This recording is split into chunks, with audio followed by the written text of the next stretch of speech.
ప్రపంచ వేదికల మీదకి వెళ్ళినప్పుడు సహజంగా రాష్ట్రం గురించి,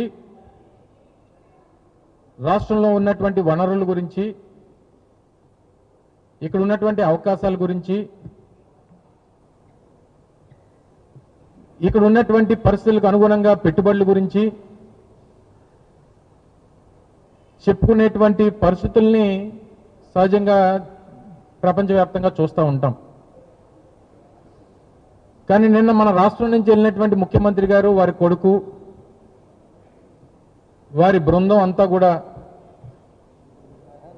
వారి గురించి వారు చెప్పుకునేటువంటి కార్యక్రమం నిన్న అంతా కూడా చూసాం. నిన్న దావోస్ వేదికగా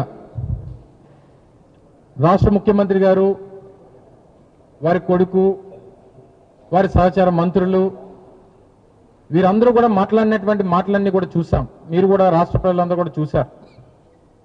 వారు మాట్లాడుతూ ఈరోజు ఈ ప్రాంతానికి, ఈ వేదికకి వచ్చినప్పుడు మేము చంద్రబాబు నాయుడు గారి తాలూకా బ్రాండ్ ఇమేజ్తో ఈ వేదిక మీదకి వచ్చాం. ఆయన తాలూకా బ్రాండ్ ఇమేజ్తో ఈ సమావేశంలో పాల్గొంటున్నాం అని చెప్పి వారు చెప్పినట్టుగా చూసాం.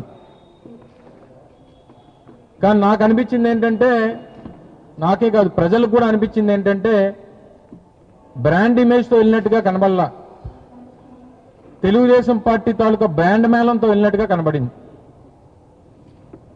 ఎందుకంటే తండ్రికి కొడుకు డప్పు కొట్టడం, కొడుక్కి తండ్రికి డప్పు కొట్టడం నిన్నంతా కూడా నిన్న జ్యూరిక్ వేదికగా తెలుగు డయాస్పోరాతో జరిగినటువంటి సమావేశంలో స్థానికంగా యూరోప్కి సంబంధించినటువంటి పెట్టుబడిదారులు, ఇన్వెస్టర్స్ సంబంధించినటువంటి సమావేశంలో వారు మాట్లాడినటువంటి మాటలు చూసాం. వారి కొడుకు మాట్లాడుతూ వారి తండ్రి గురించి, నా తండ్రి ఒక యూనిక్ పీస్ అని చెప్పాడు. ఈ పీస్ ఎక్కడ దొరకదు, ప్రపంచంలోనే నా తండ్రి ఒక యూనిక్ పీస్ అని చెప్పాడు. నిజమే, వాస్తవం మాట్లాడాడు. పిల్లనిచ్చినటువంటి మామను వెన్నుపోటు పడవడంలో, 4 సార్లు అధికారం ఇచ్చినటువంటి ప్రజల్ని వెన్నుపోటు పడవడంలో, 16 సంవత్సరాలు ఈ రాష్ట్రానికి ముఖ్యమంత్రిగా ఉండి ఈ రాష్ట్రానికి ఏమీ చేయకుండా ఉన్నటువంటి దాంట్లో కేవలం పొలిటికల్ మార్కెటింగ్ అండ్ మేనేజ్మెంట్లో బహుశా నీ తండ్రికి మించినటువంటి వ్యక్తి ఈ ప్రపంచంలో ఎక్కడ ఉండడో, అది ఒక యూనిక్ పీస్ అనేటువంటి విషయం చాలా కరెక్ట్గా చెప్పాడు వారి అబ్బాయి. ఈ క్రమంలో ఈ మధ్యకాలంలో మనం చాలా సందర్భాల్లో చూస్తూ ఉన్నాం.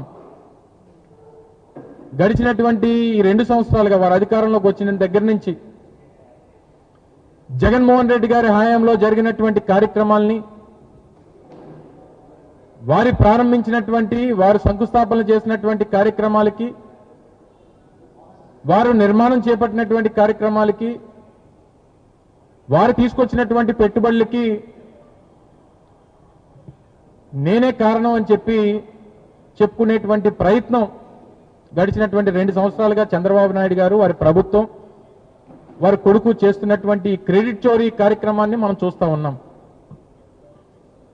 సహజంగా మీ అందరికీ తెలుసు, మనం మన ప్రాంతంలో ఇల్లు నిర్మాణం చేసుకున్నప్పుడు లేదా ఏదైనా భవనం నిర్మాణం చేసుకున్నప్పుడు నరదిష్టి తగలకుండా దిష్టి బొమ్మను పెడతాం. ఎవరింటికన్నా పెడతాం సహజంగా. ఇల్లు నిర్మాణం పూర్తయిపోయిన తర్వాత దిష్టి బొమ్మ ఏమనుకుంటుందంటే, ఈ నిర్మాణానికి కారణం అంతా కూడా నా వల్లే అని చెప్పి ఆ దిష్టి బొమ్మ అనుకుంటుందట. అలాగే చంద్రబాబు నాయుడు గారు నారావారి దిష్టి బొమ్మ ఏమనుకుంటుందంటే, ఈ రాష్ట్రంలో ఏం జరిగినా నా వల్లే జరిగింది అని చెప్పి ఈ దిష్టి బొమ్మ అనుకుంటుంటుంది. శంషాబాద్ ఎయిర్పోర్ట్ నేనే కట్టాను, ఔటర్ రింగ్ రోడ్ నేనే కట్టాను, భోగాపురం ఇంటర్నేషనల్ ఎయిర్పోర్ట్ నేనే కట్టాను, విశాఖపట్నంలో హెల్త్ సిటీ నేనే కట్టాను, లేకపోతే రిషికొండలో ఐటీ టవర్స్ నేనే కట్టాను. ఇవన్నీ మరి ఆయన చేయకపోయినా నేనే చేశానని చెప్పుకునేటువంటి ఈ వ్యక్తిని చూసి జాలిపడాలో సిగ్గుపడాలో బాధపడాలో తెలియనటువంటి పరిస్థితులు కనబడతా ఉన్నాయి. మొన్న జిఎంఆర్ ఎయిర్పోర్ట్ మొదటి కమర్షియల్ టెస్ట్ ఫ్లైట్ ల్యాండింగ్ జరిగింది. ఓ పెద్ద ఎత్తున హంగామా చేశారు. నాకు ఒక సోదరుడు ఒక మెసేజ్ పెట్టాడు, అన్న వీళ్ళు తెలుగుదేశం పార్టీ వాళ్ళు చాలా హడావిడి చేస్తున్నారు. ఆ రోజు జగనన్న చేతుల మీదుగా జరిగినటువంటి శంకుస్థాపన నిర్మాణ కార్యక్రమాలు ఇవన్నీ జగన్మోహన్ రెడ్డి గారి హయాంలో జరిగినాయి.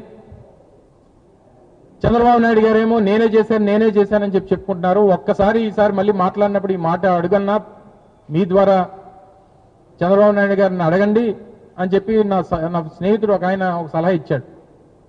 ఏంటంటే జిఎంఆర్ గారి ఎయిర్పోర్ట్ భోగాపురం ఉంది, చంద్రబాబు నాయుడు గారి హయాంలో కట్టిందా జగన్మోహన్ రెడ్డి గారి హయాంలో కట్టిందా అనేటువంటి దానికి వ్యత్యాసం ఎలా తెలుసుకోవాలి అని చెప్పనంటే, రేపు వర్షాకాలం వచ్చినప్పుడు వర్షం టెర్మినల్లోకి వస్తే అది చంద్రబాబు నాయుడు గారు కట్టినట్టు, నీరు టెర్మినల్లో రాకపోతే జగన్మోహన్ రెడ్డి గారు కట్టినట్టు, అంతకని మించి తేడా తెలియాల్సినటువంటి అవసరం లేదు. అదేంటంటే మరి మన సెక్రటేరియట్ చూసాం కదన్నా, మన అసెంబ్లీ చూసాం కదన్నా, వర్షం పడితే నీరు లోపలికి వచ్చేస్తుంది, అది చంద్రబాబు నాయుడు గారి ఘనత అని. ఒరే బాబు, వర్షం పడితే నీరు ఎయిర్పోర్ట్లోకో లేకపోతే అసెంబ్లీలోకో సెక్రటేరియట్లోకో వచ్చేస్తున్నాయి అని చెప్పి చంద్రబాబు నాయుడు గారు పూర్తిగా రాజధాని తీసుకెళ్లే అందులో కట్టేస్తున్నారు. ఎక్కడైతే క్రికెట్ మ్యాచ్లు జరిగినప్పుడు ఎప్పుడైనా వర్షం పడితే మనం కవర్స్ వేస్తాం, మీ అందరూ తెలుసు. రాజధాని పరిస్థితి కూడా అంతే. అమరావతి ఎప్పుడైనా వర్షం పడితే దాన్ని నీళ్లు తోడడానికి ఈయన విజనరీ, ఈ గొప్ప విజనరీకి సంబంధించినటువంటి కార్యక్రమాలు ఈ రకంగా ఉంటాయని చెప్పి ప్రజలు మాట్లాడుకుంటా ఉన్నారు. వీళ్ళు గొప్పలేమో దావోస్ వెళ్ళి గొప్పలేమో అలా చెప్పుకుంటూ ఉంటారు. ఈ రకంగా ముందుకెళ్లేటువంటి కార్యక్రమంలో చంద్రబాబు నాయుడు గారు ఒక పెద్ద